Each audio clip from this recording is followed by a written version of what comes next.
এই যে উপদেষ্টা 18 মাস ক্ষমতায় থেকে ভোট ইঞ্জিনিয়ারিং করে এখন একজনের হাতে ক্ষমতায় দিয়ে এখন রাজসাক্ষী হয়েছে, ভালো সাজতেছো না? 18 কোটি মানুষের সামনে ভালো সাজতেছো না? তোমার বাস এরকম দেবে 18 কোটি মানুষ, তুমি নিয়েও কুল পাবা না। হাসিনা এখন হাড়ে হাড়ে টের পাচ্ছে এই বাংলার জনগণ অত সহজ না।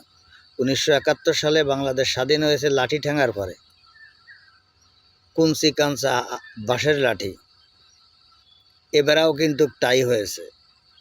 ইন্ডিয়ার কাছ থেকে স্বাধীন করতে এবারেও কিন্তু লাঠি ঠ্যাঙা, কোনো মানুষের কাছে অস্ত্র ছিল না। নির্মমভাবে গুলি খেয়েছে সাধারণ মানুষ, কিন্তু কারোর হাতে অস্ত্র ছিল না। সবাই কসা, বাঁশ, বাতা, চটা, বিভিন্ন ধরনের লাঠি ঠ্যাঙা, কিন্তু কারোর কাছে কোনো অস্ত্র ছিল না। জুলাই আগস্টের পর থেকে আপনারা দেশের উপদেষ্টা হয়ে, যারা জুলাই যোদ্ধা করেছে তারা উপদেষ্টা না হয়ে আপনাদেরকে উপদেষ্টা বানাইছে কোন শালা? এই শালার বিচার হবে আগে। এই দেশে এই শালার বিচার হবে, শালার বিচার হওয়ার পরে আপনাদের বিচার হবে। আপনারা ভালো করেননি, খারাপ করেননি, কোনটা করেছেন আপনারা? শেষটায় হাদির জীবন দিতে হলো। কিসের জন্য হাদির জীবন দিতে হলো? আপনারা কি তদন্ত করে বেরোইছেন? কারা মেরেছে, কারা এই মারার দলে আছে, তাদেরকে কি বেরোইছেন খোঁজ করে? কাদেরকে বেরোইছেন?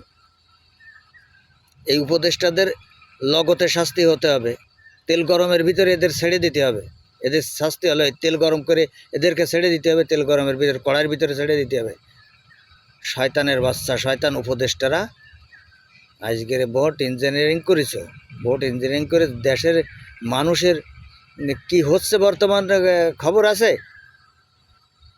ঢাকায় এসি ঘরে বসে পড়ে হোটেলের থেকে খাবার মাঙায় এনে খাও, ঠিক পাও না? না, দেশের মানুষ কেমন আছে না আছে? বেয়াদবের দল।